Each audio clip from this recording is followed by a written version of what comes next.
Welcome back to the Rambler Sports Locker. I'm RSL reporter Amelia Ickes, reporting live here at the Enterprise Center, where the semifinal games of the Missouri Valley Tournament were just played. Earlier today, number 1 seed Loyola University Chicago fell to number 5 seed Bradley University with the final score of 53-51. I'm here with RSL analyst Kelsey Frew to talk about tonight's game. So, Kelsey, was tonight's loss expected? Well, definitely a very unexpected result. Tonight's game was super interesting, edge of my seat the whole time, but it was definitely an unexpected loss. Loyola has faced Bradley twice before. They lost once and they won once, but they lost earlier in the season when they didn't have Lucas Williamson. He was out on injury. The more recent time they played together, Loyola won. They had the energy, and if we want to look at the odds other people were predicting, Vegas odds had Loyola winning by 5.5 points. So this was definitely an upset game, especially given the seeds that they have. One seed won the conference in the regular season and then lost it in the actual tournaments. Now we have a 5 seed in the championship. Definitely an upset game and particularly devastating for the Loyola fans who traveled out here today. But despite the loss, who was a key player on Loyola's team tonight? For Loyola, I would say that the player that really stood out to me tonight was Cooper Kafis, which is super exciting as he is a freshman. But Cooper only missed one shot throughout the entire game. He scored the team high 14 points, and to top it off, he also at one point Bradley had an 8-point run, and Cooper is the one who cut it short with a 3-pointer. So he was able to keep the team going. He was a consistent athlete throughout, and I think he really did a good job contributing to this game. And who was a player for Loyola who fell short on the court tonight? Honestly, tonight I was really disappointed by Cameron Krutwig's performance, especially given how he played yesterday. Yesterday he had his season-high 18 points. He was on top of everything. He was leading in rebounds, and he had multiple assists. He had a phenomenal game yesterday, and I think today he just didn't have any gas left in the tank, and he just really fell short. And he also was working with an ankle injury, nothing horrible, but I do think it did slow him down a bit and hurt his play. And what did Bradley put forward tonight on the court that helped them lead to this victory? Honestly, I think Bradley just did everything right. They were very consistent throughout. They did have 2 players that really stood out to me. You can't say that they won because of any one player. Their entire team played well. They were very consistent. Their 2 big players, they had Elijah Childs. This is his 2nd day in a row that he's really stood out on the court. Today he had a double-double that really helped the team.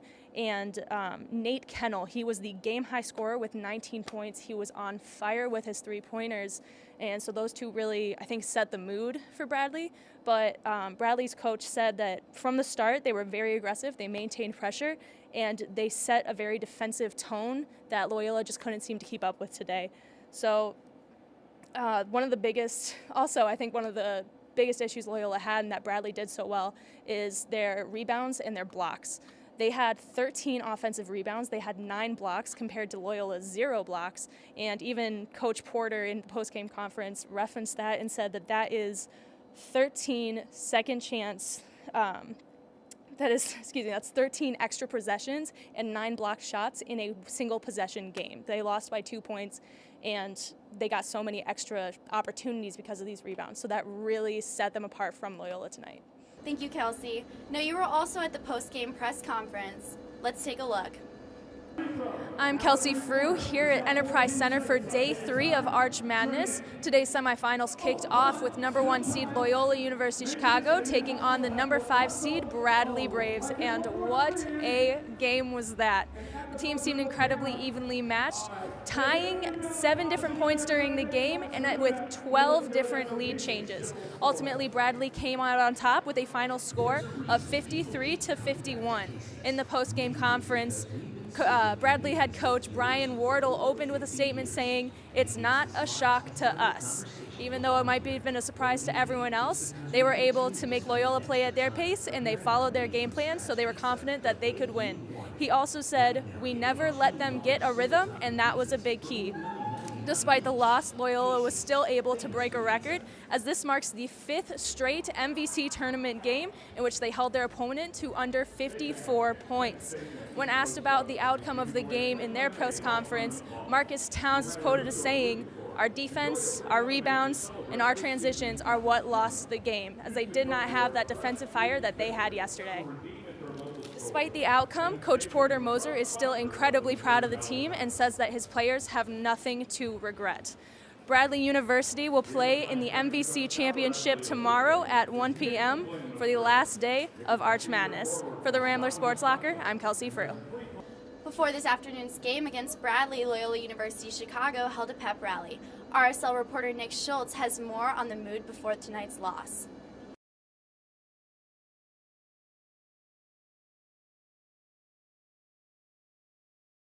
Before Loyola took on Bradley today in the semifinals of Arch Madness, there's a pep rally here at the Westin Hotel in St. Louis where students and alumni gathered to cheer on the team. I caught up with a few of them afterward. What was it like hearing all the cheers and everything, again, with the band and everything, with how loud it got? Just the fact that it's 1 o'clock in the afternoon and some of us probably just woke up. It was really loud. I wasn't expecting it to be that loud, but it really got us hyped, and I'm ready for the game now. I'm used to it being super loud because I'm usually in the pep band, but it's really cool to be like on the other side and just be like the video mom, and everything's just super loud and crazy. It was a lot of fun. My throat hurts a lot from yelling all the chants, but it's worth it. It got me more hyped than probably a cup of coffee would, so I'm ready. It's loud, humid. I got a high very five. energetic. You got a high five? Who'd you get a high five from? Every player really and the Fox guy thing. The Fox guy thing. Well, I actually wasn't here at the first pep rally, but today, like, I don't know, it was pretty exciting. It's nice to be like in a group of people like dedicated, just come out and watch basketball and support your team. Okay, big predictions. You got a score? I don't know. I think she's more ready. Okay, let's see. I'm going to say we're obviously taking a dub, and I'm going to say 71-52. Ooh, That's a prediction. that's a good one. Yeah. I want to say, I don't have a score, but I'll say by 10. I don't know, 60 points. 15 to 30, 50? Yeah, 15 to 30, yeah. After Loyola's loss this afternoon, University of Northern Iowa, ranked number 60 in this conference, defeated Drake University, number 2, in another upset with a final score of 58-60. I'm here with RSL reporter Ioana Kikatos to discuss tonight's game. So tell me, Ioana, how did tonight's game go? So the whole game was very intense, but things started to pick up even more in the second half. Within the last 2 minutes of the game, both teams were tied with 56 points. And that last 10 seconds really changed the game. Wyatt Lohouse completely shot 2 points, and that was the reason that UNI made the victory. And who was the player that was specifically instrumental to tonight's win? Yeah, so I think going back to that, Wyatt Lohouse set a career high of 27 points. He also had, the first time in his career, he had back-to-back 20-point games. And again, going back to that last 10 seconds, his shot was the reason that UNI won the game. Similar to Bradley's upset today, this game was determined by 2 points. So based on that, what can we expect in the finals tomorrow? Yeah, so UNI only led for only 2 minutes of the game. I think tomorrow it'll be a very interesting game as both Bradley is a 5th seed and UNI is a 6th seed, and they both beat their opponents by only 2 points. So it'll be a very close game.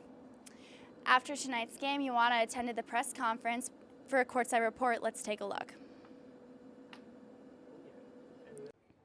Reporting for RSL, I'm Ioana Kikatos. Number 6 seed UNI beat number 2 seed Drake 60-58. It was a very close game, and things got heated within the last minute of the game. At the post-game press conference, when asked about playing a team that's been on a roll, head coach Ben Jacobson for UNI said we had to make a lot of plays. In regards to last season, Jacobson was asked about Loyola's influence on the team, and he said, "We saw a level of trust among Loyola, and now we can feel that with my guys." UNI will go on to play Bradley tomorrow at 1 p.m. For RSL, I'm Ioana Kikatos. Earlier today, we got to catch up with an unsung hero of the MVC tournament. Connor Bergen has the report. The Missouri Valley Conference Basketball Tournament has been played in St. Louis for 29 years. Joe Delfonso has been a staple of the tournament for it all, as the moderator for press conferences. Delfonso served as a sports information director at Bradley and took on the role of moderator when Arch Madness began in 1991.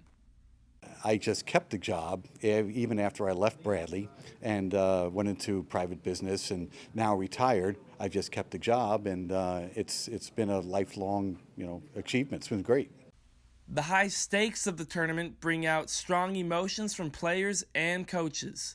Delfonso says seeing the thrill of victory and the agony of defeat is one of the more difficult things he has to deal with. The coaches are fired after some of these losses, and I know that. I know they're going to be released and things like that. And it's hard because I've worked with them for years. They're all good guys, and that's the hardest part of the job. This year, one defeat stood out above the rest. Southern Illinois head coach Barry Hinson announced his resignation during the post-game press conference following the Salukis' quarterfinal loss to Northern Iowa.